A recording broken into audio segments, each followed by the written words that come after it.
Мен Табанбай ауылы Сейтжапарқызы Ербол Ыспатаев атындағы орта мектеп, мектепке дейінгі шағын орталығы коммуналдық мемлекеттік мекемесінің бастауыш сынып ұстазымын.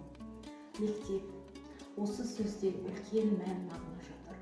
Менің мектебім желтоқсан оқиғасының құрбаны Ербол Ыспатаевтың есімімен аталады. Мен осы мектеп қабырғасында білім алып, жоғарғы оқу орнына түсіп, мәртебелі мамандығымды иеленген соң Алтын ұя мектебіне қайта оралдым. Бала күнгі арманға ұластым. Менің мектебім өз шәкіртінен ұстаз даярлай алды. Жүрегіме ұлағатты ұстаздардың шәкіртті сүю деген мейірімділігін танытты. Мансап пен еңбек, талап пен табыстың жолын көрсетті. Менің жүрегімдегі мектеп мұғалімнен ұстаз, шәкірт